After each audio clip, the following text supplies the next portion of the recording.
My name's Andrew Heben. I'm currently the project director at Square One Villages, a nonprofit creating self-managed communities of cost-effective tiny homes. We're here at Opportunity Village, which was a pilot project that opened in 2013. There's 30 tiny houses here. We have both Conestoga huts and what we call the wood-framed bungalows that are 8x8 and 8x10. So really it's designed to be an intermediate solution to the problem of homelessness. So we're providing people the opportunity to have a stable, secure place to be, off the ground with a lockable door that they can keep their stuff during the day.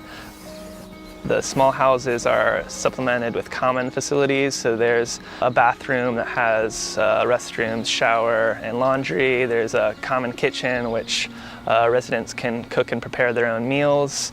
And then we have a 30-foot yurt which sort of serves as the village living room. There's computer access, a pellet stove, and then also an office up front. So the idea is kind of combining a quite small private space, a place to lock the door and to, just recover. I think that's a huge thing.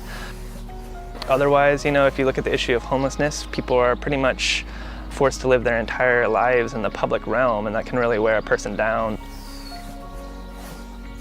Even though it's a small space, I think it's an infinite improvement in terms of not having any private space. Connecting that with the common buildings, I think balances that out and creates a decent place to live. I somewhat tongue-in-cheek but seriously say this is a gated community for the homeless. The rich get gated communities. Why shouldn't the homeless have a gated community? And when they have that ability to control their borders and who's allowed in and so on and so forth, it works just in and of itself. I try to do my best to help out around here. I'm on the council, and I'm also on the vetting committee, which sees who we let in and don't let in. And then I also work with the oversight committee, or they're now called the village support committee, which is members of the board from Square One. And we work together to try and decide what's best for the village. The whole idea is making the village capable of running itself and dealing with the problems that arise, personality conflicts, that kind of thing. And they give us guidance, but they let us make the decisions. Just kind of cool and kind of hard at the same time sometimes. There is the issue of being in the survival state of mind every day, which can make it very difficult to allocate the time and energy needed to actually successfully become stable again. Because not only does that just not magically happen when somebody decides, I want to get a job, because there's a lot more nuances than that.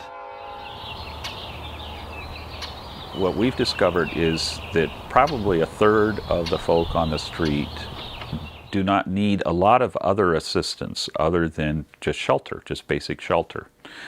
And that's, first of all, the easier group to serve, because you don't have to invest a lot of money into staffing, you give them a place to live and they can do fine on their own. And then you have a third of your folk who do have significant mental health issues, addiction issues. Those folks also need to be served. And what we have learned, and this is no secret nationwide, is the model of housing first, that you can't expect someone living on the street to deal with their mental illness or their addiction issues before you give them housing. Doesn't work. And so the only way to address those issues is to give them housing first, and then you work harm reduction, try to lower the drug use or alcohol use, you work on the mental health issues and help them to become healthier so that they can remain stable. And we're all working together to create a vision for a more humane society that makes it possible for people to live decently who do not have, the six-figure incomes. We've got to figure out a way to do this as a society, or we will fail. And so it's just exciting to be a part of this process and to discover new models to create decent shelter for people all across the spectrum.